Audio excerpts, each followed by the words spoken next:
Welcome to Your Family Dog, a podcast dedicated to helping families love living with dogs.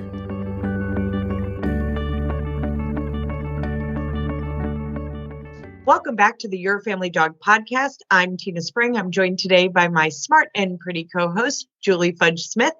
And today we are excited to invite back to the podcast Jen Shryock, who is the founder of Family Paws. I've long been a Family Paws affiliated trainer. Julie refers a ton to Family Paws, and we talk about it a lot. Colleen also is affiliated. So if you've been with our podcast for a very long time, then you're recognizing that we're all quite old, even though we're young and vibrant. So Jen and I have realized that we've started counting our friendship in decades. So that's always like, how can that happen when we're so young? So we thought we'd invite Jen back this week to talk about preparing our dogs, as always, for the silliness that is the holidays and how that may have changed with a worldwide pandemic, just it's a little hiccup in the matrix, and how that may have impacted our dogs and some new facets to preparing our dogs for the holidays. So welcome back, Jen. I'm so glad you're here. It's always good to see you. Thank you. It's always great to see you guys too. So really, thank you for having me back. And the holiday time certainly brings up a lot of different things, doesn't it? Lots of excitement. Absolutely. Always a challenge. And I would think that for like new dog owners, especially those who got a dog during the pandemic and haven't really had their dogs exposed to family gatherings at holidays, since things are lessening up a little bit and we're more likely to have family, this could be a whole new ball game for a whole lot of new owners who really don't have any idea of either what to expect, what the pressure points might be, and some of the things that they can do to make their lives and their dogs' lives easier. So that's kind of the direction I think we need to take. Is what do we do for these new owners? And I would add to that too. Not only do we have a lot of new dogs, but people were busy making babies during this time too. So we have a lot of babies happening as well that are just entering into the stage of mobility, which really can throw our dogs for a loop. And so having plans ahead of time for family gatherings is really essential with all those changes. Well, and I think one of the most profound things you ever taught me, Jen, was thinking about things from the dog's perspective, right? Like how crowded are the spaces in your home? And how does that change when there's folding chairs and Aunt Mildred's walker and an enormous tree and 9 children running around, high on sugar cookies and Legos. So seeing it, I keep wanting to find someone who will put a GoPro on a dog's collar and let them walk around a house and see it truly from the dog's level, because it's a very, very different perspective. It really is. It really is. And everything you describe is so true. And then you add on the fact that we as adults, and I are kind of desperate for that connection in that time. So when you have parents of young children and you have a gathering with a bunch of people, possibly a couple of holiday beverages, there's going to be lots of distraction, which really can lead to conflicts and some very uncomfortable situations. But we are desperate for that. I speak for myself. Maybe I sound desperate. I miss human contact. But to some degree, those family gatherings, people by the nature of it are going to be a little distracted, with everything going on and with food and with unfamiliar faces. And as you say, toys and everything else that goes on, it can be quite overwhelming for our family dogs. Well, and there are a lot of firsts this year, right? We have a lot of first-time parents. We have a lot of first-time dog owners. We have a lot of first-time grandparents. Yeah. There's a lot of dogs who've never been through the mayhem and foolishness of the holidays before. So for me and in my practice, I'm seeing that start to already come together. And yeah, I mean, so some people made babies, some people became alcoholics during the COVID. So So even the little bit that we've started to entertain in our home, some of our friends have changed in some fascinating ways, and how they kind of what they bring to the table about how they interact with the dog and what their expectations of dog behavior are sometimes doesn't really mesh with ours. And so you get into that odd dynamic of kind of like somebody telling you you're parenting wrong or trying to parent your kid, and things can just get a little bit dicey. If I was to be completely honest, I just kind of throw my hands up and say, put the dog away and get them out of the fray. I really genuinely think most of the time that is the kindest thing to do for everyone, because I want the people to enjoy the people. No one's here to visit my dogs, except maybe Stephanie. Well, and I agree with you 100%. And I agree. I tend to have my dogs away. But if we look at like, what are people going to do? Having some proactive steps that they can do to kind of set things up for success. And just like we do prior to a consultation, I'm a big believer in setting the expectations right from the beginning. So I often suggest to my families that if they are going and visiting, taking their children to a dog's home, that they do ask questions ahead of time. They do find out what they need to bring.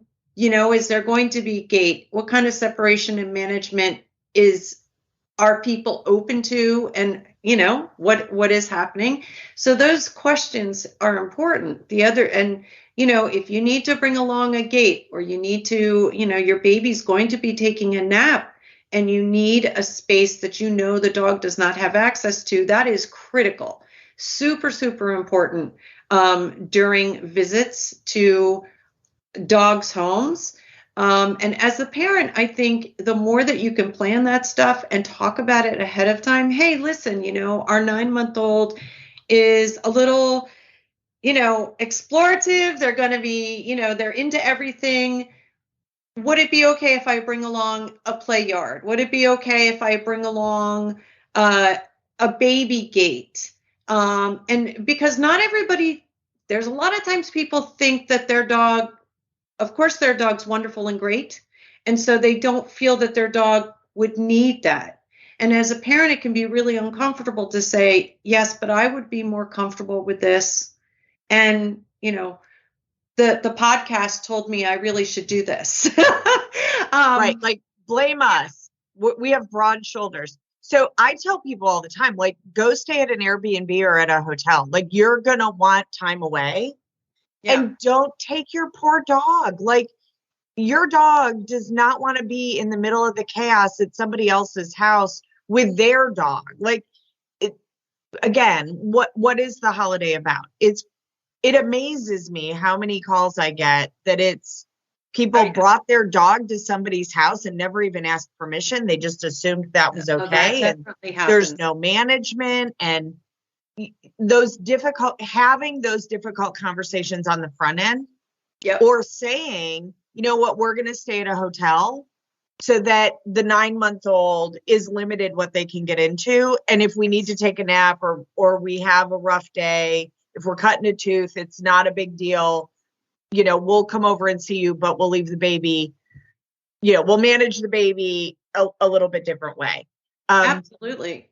Kind of that whole good fences make good neighbors. So, well, yeah, absolutely. I agree with you 100%. And some of the things that I like to do is, okay, so if it's my home, right, and I have dogs in my house and there's visiting children, I, as the dog, what do I want to call it? Parent, the dog person, the dog, I don't even have the words anymore. But as the dog owner, parent, whatever, advocate, I'm going to talk to the family ahead of time. And I do this. I do say to parents who bring their children over to my house, here are the rules in our home with dogs. And you can expect that our dogs are going to be away. Would it be okay to do this particular activity that's structured, very short, and then the dog goes back to their comfy spot? So some of the things, would your kiddo like to prepare something, a gift or a treat to bring to our dog, and we'll share it at a specific time through a different activity.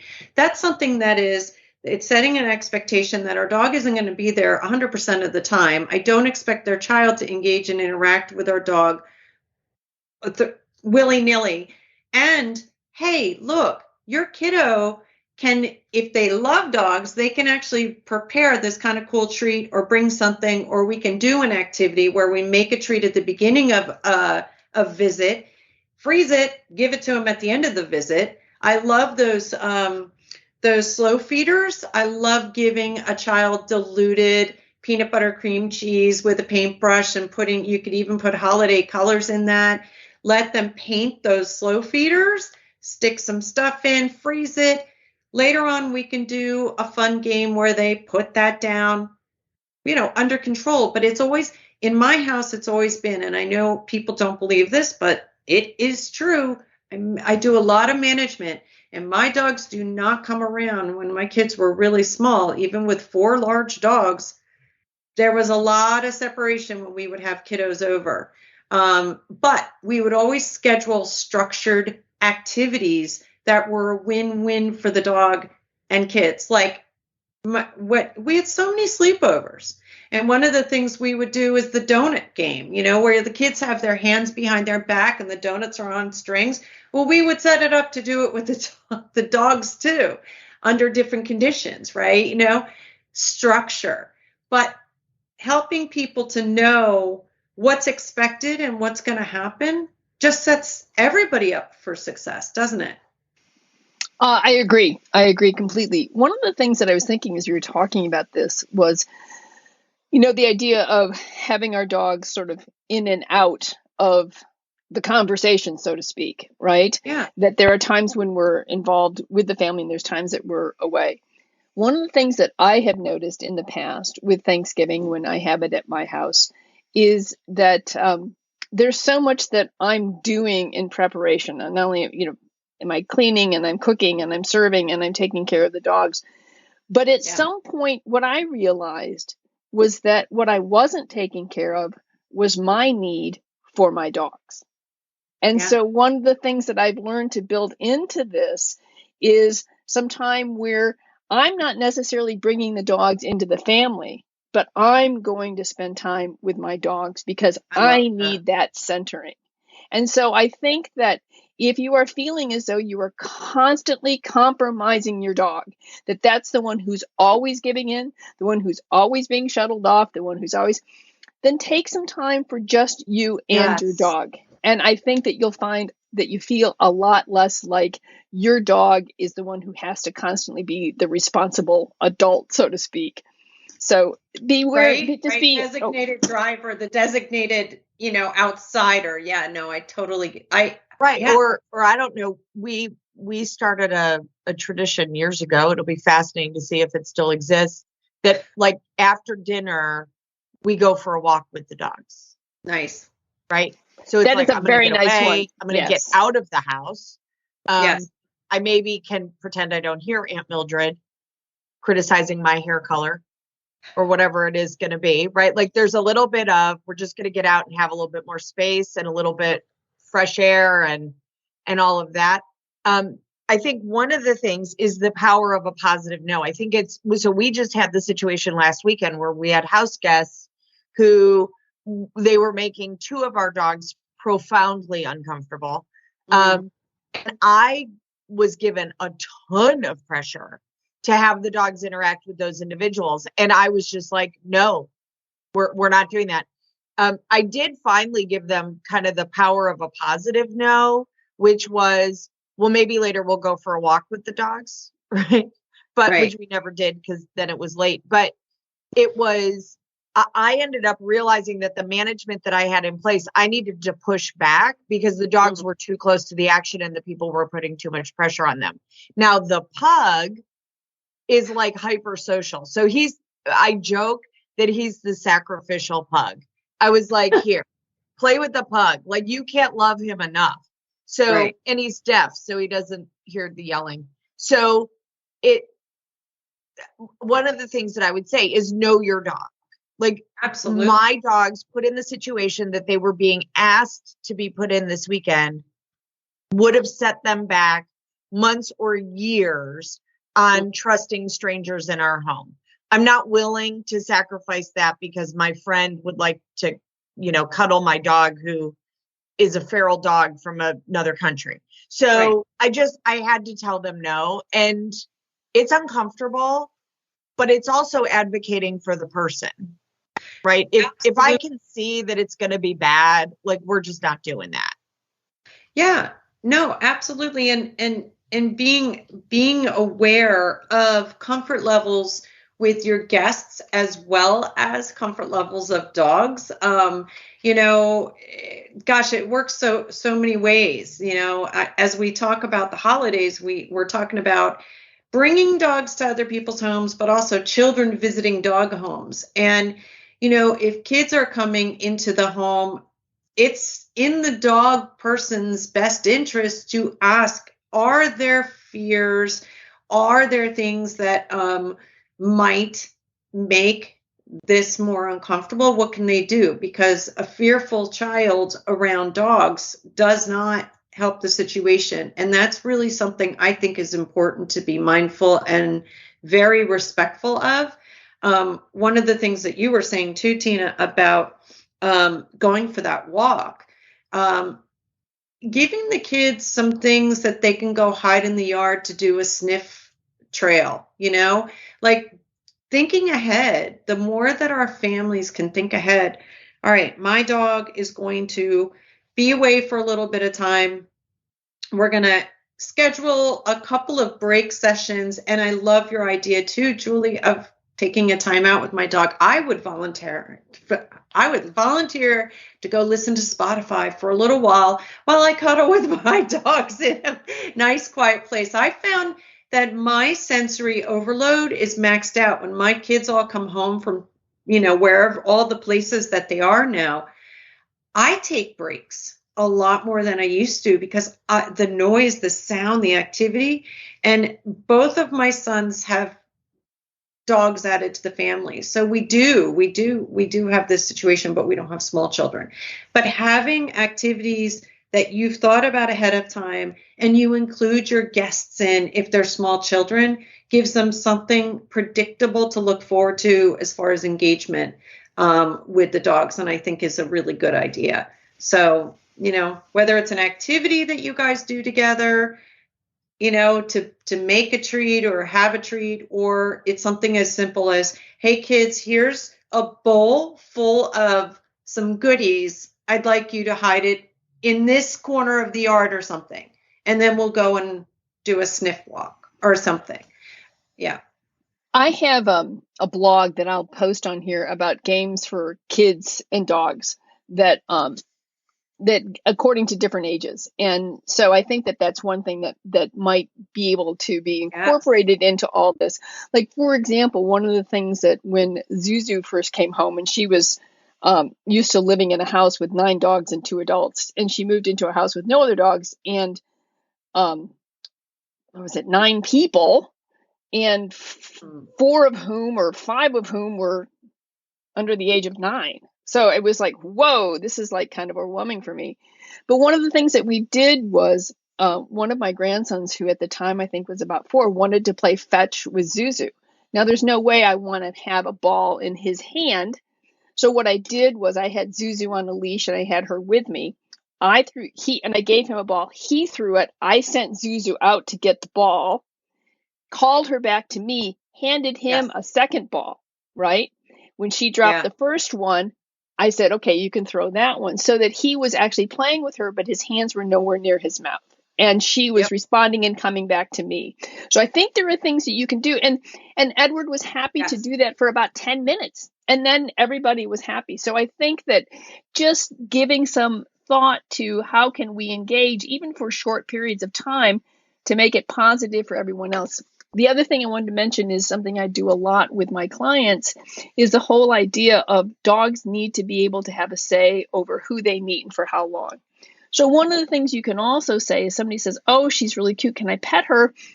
It's like, that's fine with me, but you must ask Clementine, right? Mm-hmm. And if Clemmy doesn't go up to the person to be petted, which I Yes. can't imagine her not doing, then it's like, I'm sorry, apparently she's not feeling social at the moment. Let's try later.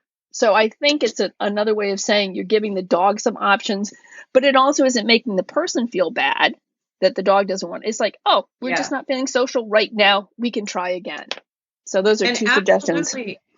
Yeah, no, I agree. And with small children, giving them an alternative, like we're going to wave or blow a kiss, or, wow, here's another alternative, and then move on to something else. We'll give it a try later. I think that we've got to start with our young generation of children, people saying, we've got to take away this because they have 4 legs and fur and a tail. We must touch them. We have to touch them. It's okay if we don't touch them. We can admire them at a distance. I don't want to be that close to, everybody. And our dogs have that feeling too. So giving alternatives to that physical touch is also super important. And changing that expectation, I think is important. Another thing that I've been suggesting to people do too, because, with these new dogs in the house and stuff, we're working on different manners. And I find that so many times, I'm sure you guys have never experienced this, but you ever have your dog who's a little jumpy or does something, or your child who does something, and it's not what you want the dog to do, but the people say, oh, it's fine. I don't mind if he jumps all over me. It's okay. And you're like, no, really, it's not. We're kind of working on that behavior. I think having a little chart that, because people do like to give dogs treats, having a jar or something with a chart of different behaviors your dog does know. This is more for adults because I think they need guidance sometimes too when visiting other people's dogs. And they can, check off, okay, he sat, he practiced his down, he practiced his touch, or something like that. And the dog gets a treat from the chosen treat jar. Because another thing that happens is our dogs get a lot of upset stomachs from people just giving them random treats or different food or turkey leftover or that kind of thing. So giving people a way to engage and interact that's also going to encourage the manners that we're hoping for, I think is also fun too. And, we can see that he's practiced 5 sits today with these different people, or he's done some of these things. I don't know. It's another way to include people and give them something to do versus ramp up our dogs or engage in some things we may not enjoy or want them to be doing. Well, I think all 3 of us have had long enough careers that we have, we could do a whole podcast episode on holiday horror stories, how terrible, horrible things occurred. I will say, like, for me, a big thing is we're just like, we're here to enjoy our family. We're here to enjoy our friends. We're here to have that connection. I do think many a nervous, shy dog enjoys 6-foot distancing, right? Oh, yeah. Not having everybody sitting on top of everyone else. And I have gotten out my surrogate Melissa and Doug Toy Company dogs for kids to play with. I'm like, here, these are dogs you can play with. They can't get called mean by your mother-in-law, right? Like you're not going to win. Like there's not going to be a loss there.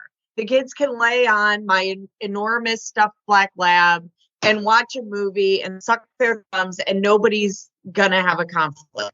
So I just, the holidays, I don't think are a great time to try to practice a new behavior or teach a behavior or to have things go really sideways. And it's really easy to have that happen. Oh, yeah. I think, Jen, you were the one who told me that there is actually a dog bite season that starts just before Halloween and ends right after New Year's. Yeah, it definitely I don't does. think that's a mistake. No. Well, and the other thing is I've noticed a pattern, yes, during the holidays, but also for example, when families travel and go away for a little bit and say their dog is, boarded or they're away for a couple days, and you have a child that has gone from crawling to running or standing, and they get home and everybody's unpacking from this vacation holiday trip, and that dog's coming back from boarding or from, a pet sitter being there in a quiet house, and then we have an incident. So the holiday aftermath also too is something to really not overlook as far as when accidents happen and people let their guard down, because it's true. When you come home from a vacation, especially when you pack up a bunch of kids, oh my goodness, the unpacking and the packing, that's stress in itself. And a lot of times the dogs and the child, the supervision goes wayside. People don't pay attention. So keeping all those things, a lot of times it's having complicated by less sunlight during the day or cold, rainy weather, where now kids are all playing inside all the time, and so is the poor dog. You're right. It becomes sometimes a little bit of a pressure cooker that if we take a couple of minutes and go, okay, well, what are we going to do instead? Yes. It can really make it easier. I love those Iris pet pens. They're super, super lightweight. I have the really tall ones. I think I have 3 full sets, and I loan them out during the holidays to grandparents and step-parents and parents, because sometimes we're having the kids play inside the pen, and sometimes we're having the dog hang out inside the pen. Right? I think some adults need to be in there as well. Sometimes I want to be in the pen. Yeah, exactly. Right.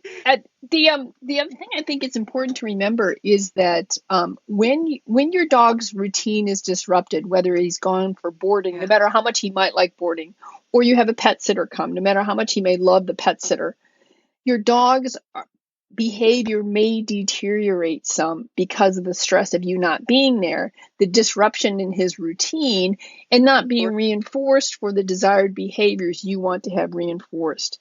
So I think coming back and realizing your dog may be going through some readjustment as well, and that his behavior may not be as stellar when you left, there's no reason to get upset with the dog. It's just something to take in and to incorporate. And so, just make it easier. And I know that even when traveling with kids, when you go to the grandparents' house and bedtimes get disrupted and they get a lot more cookies than they normally get at home and grandma spoils them, that coming back home and reestablishing routines, you can have a little bit of extinction burst going on with your dogs or your kids. So I think that you understand that no matter whose routine is disrupted, it's going to take a little bit of time and patience and a sense of humor to get back on track. And talking about it ahead of time. We know there's this transition. So for example, I talk about this all the time. When my one son comes home, I think I probably mentioned this in the other podcast years ago, because the pattern hasn't changed. When David comes home, Oliver knows there's going to be food on the counter, because David tends, he leaves his, his stuff there sometimes. And it's a thing. And Oliver associates when certain people are home, the counter surfing is really cool. So changes in behavior, sometimes our dogs do associate with different people. And Oliver swears to every single new person in our house at about 9 p.m. that he has not gotten his midnight, his nighttime cookie. And he will go to each individual saying, I swear I haven't had it. And he's so cute and he's so good at it that dog will get, I have to tell people, please ignore him. The shepherd has had his cookie. We're not going to give him more. But, again, our dogs are quite smart. And so that's where I do want to mention, with food and, I've had a few roast beefs or turkeys stolen from the table. When the schedule's off, any clever animal is going to take advantage of that. So Jen, do you find people need to so I see in my practice that lots of people go, well, 5 years ago, Rufus was 10 and he handled the kids and grandma and everybody great. And here we are 5 years later, and they haven't assessed that the dog's different, but so's grandma. And by the way, there's 7 new kids and, spouses, and everybody's taller or fatter or has balance issues. I try to ask people to take an inventory about what's changed, not just for my pet. Like, does my pet have pain or vision or hearing issues that maybe he or she didn't have 3 years ago, but also changes with the humans? Do we have a new walker, or do we have a very old, maybe not quite being so good at it walker anymore?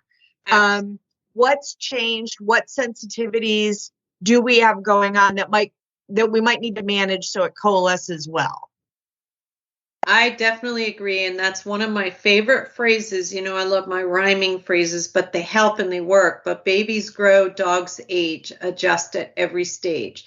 And so doing that kind of inventory and assessing what's changed is super important, because I know I've changed, as far as what I tolerate and what I can, handle as far as sensory overload and stuff, and just through the pandemic and stuff, different, so we all change. And so, as you say, an aging dog might, that dog 5 years earlier might have really appreciated active young children. But now that the dog is older and has arthritis or has whatever going on, those new grandchildren may not be so appreciated. I think sometimes often we make a big mistake when we generalize and say, he always loves kids. He loves kids. He loves all the grandkids. Just because he once did doesn't mean he always will. And, our dogs can be particular too. They may not appreciate one child's, vocalizations over another's, or the way one moves around heavy-footed with, in the way that they move. Our dogs do have individual preferences and sensitivities that we have to respect, but also accept and work around or be aware of, and be sensitive to that. I think that's a really good point, Jen, because one of the things I think there's an awful lot of an expectation on the American house dog that they are supposed to like everyone at all times and be happy about having someone in their house doing their thing and moving their bowl or whatever. And I think that as I will say to people, I said, well, I don't know about you, but do you genuinely like everyone that you meet? And most people are like, no. I said, same thing goes for your dog. And so you need to appreciate that. That doesn't mean that your dog gets to be mean to this person or whatever, but you need to appreciate the individuality of the dog. And for whatever reason, I remember reading somewhere that we don't like 20% of the people that we meet for no particular reason. Just instantaneously, we don't like them. And I'm like, that is a lot. So if our dogs are only at 1 or 2%, that's still, fair to say, hey, you don't have to like everyone, but like kind of with my kids, you don't have to like everybody, but you got to be nice. And I don't know why we give a free pass to our cats, because I can assure you it's kind of like, it's a cat. They don't like anybody, sometimes. I have very social cats, though. I still do, Tina. If you came here, I'd still have cats who still food off your plate. We have a very social cat, too. Like, he's right there with the pug on the sociability. So, and I think it's important to say to really think about, like, okay, your dog enjoying seeing kids on a walk and maybe interacting with your neighbor's kids for 10 minutes while you chat with your neighbor about, hey, they're going to go out of town, will you take the mail in? Yeah. Is not the same as a 10-day visit high on sugar and no sleep in their house. Like, those are two really different sets of scenario.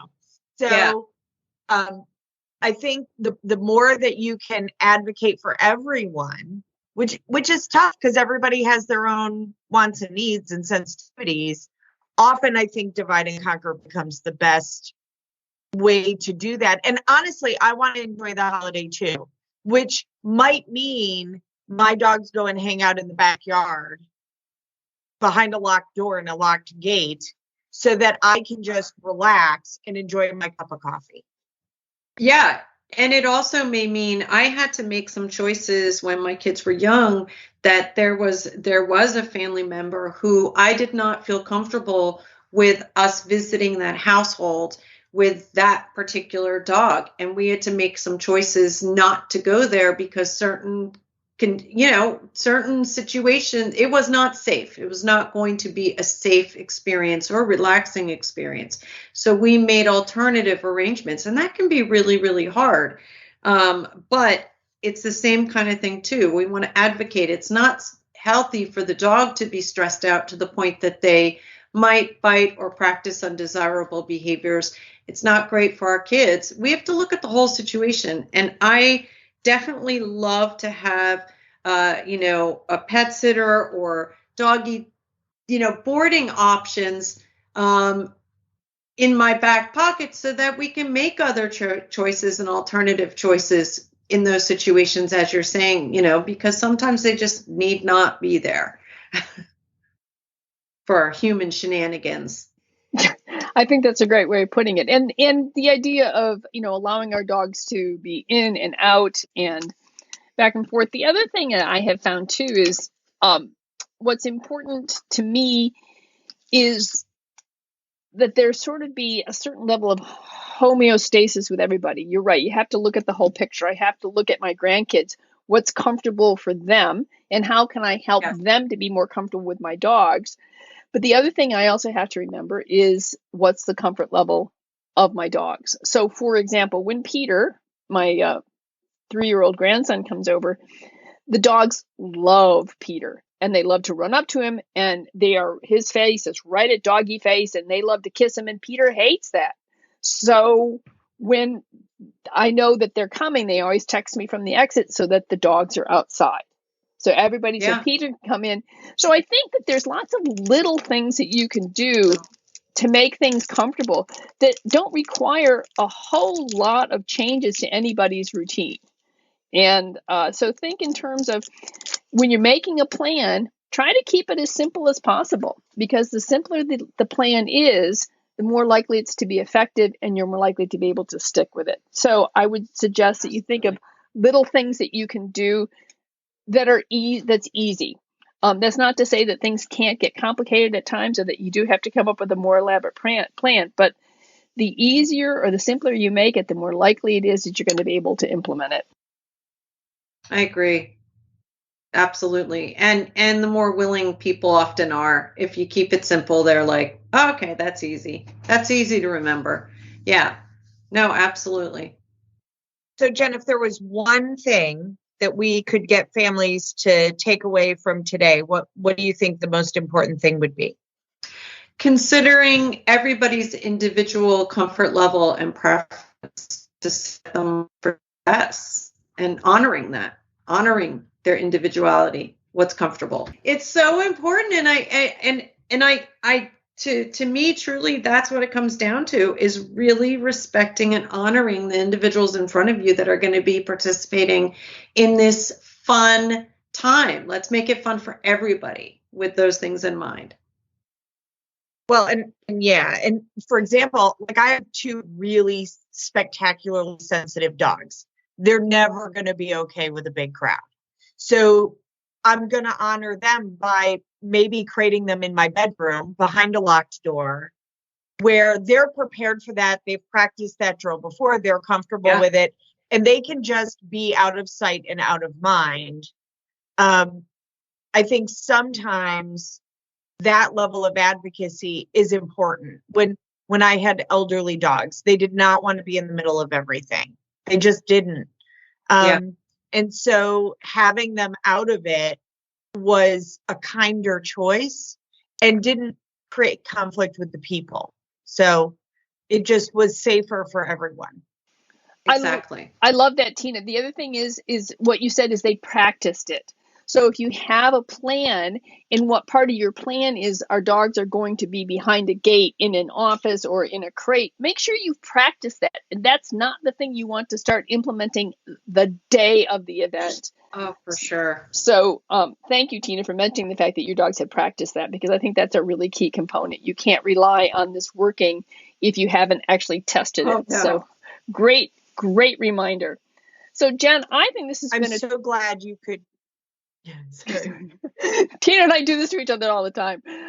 It's all good. Yeah, well, I was going to say, I think this has been a great episode filled with a lot of really good information for our clients and for our listeners. And I think that it will help them to make this perhaps re-entry into, being social with people a little bit easier for them and their dogs. So thank you so much for joining us. And I think you hold the record for the number of visits on Your Family Dog. So, but we definitely want you back on a regular basis because you have so much great information for us.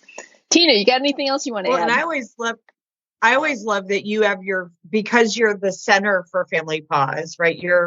You are the central hub.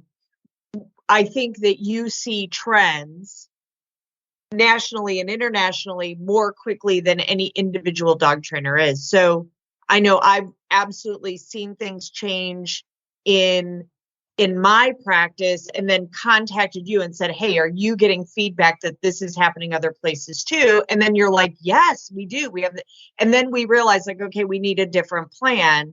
I think what I'm seeing with COVID is dogs are less tolerant about people on property and people in the house. And that's understandable. I think we're all probably, even though we're craving that interaction, we're probably a little more guarded even than we realize that maybe it's a little bit like we all have a little bit of an emotional sunburn. So preparing the dogs ahead of time. I mean, the good news about Thanksgiving is it's just short holiday. So people can practice in a microcosm before the onslaught of Christmas and New Year's and have an idea of like, okay, what worked, what didn't work, what do we want to adjust, what are some ways we might adjust it so that it's easier and fun for everybody as well as being safe. And that every family has to navigate that individually. Absolutely. But I always love that you're a resource for what trends do we see changing. And it's amazing to me that 20 years later, we're seeing trends continue to change. It's amazing to me. They do. And this has been a really interesting time, this last year, 2 years. So yeah, absolutely. I always appreciate joining you guys. Well, you're welcome back anytime. You can always call us and say, hey, I want to come on, and we will never say no. So thank you, Jen. And happy holidays to all of you or all of our listeners. And we hope that you have, that you're not too rusty on your social skills and your dogs aren't too rusty, and that this turns out to be a real positive holiday season for everybody involved. And thanks for listening to Your Family Dog. We'll see you next time. Thanks for listening to Your Family Dog. Got questions? Interesting ideas? Visit www.yourfamilydogpodcast.com to share your thoughts.